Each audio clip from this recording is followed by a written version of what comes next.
Нема некоја голема инфлација и придвижување во економијата и економските параметри.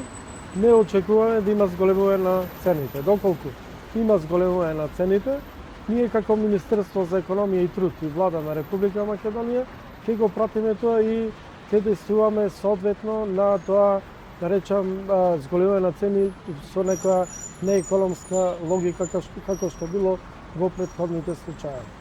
Има повеќе начини како да се регулираат цените.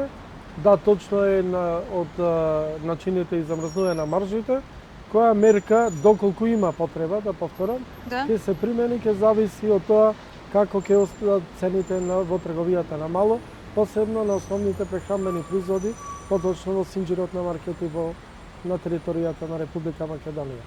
Онака како што налагаат условите, ние така ќе реагираме, а главен приоритет и цел е секако граѓаните и нивниот животен стандард.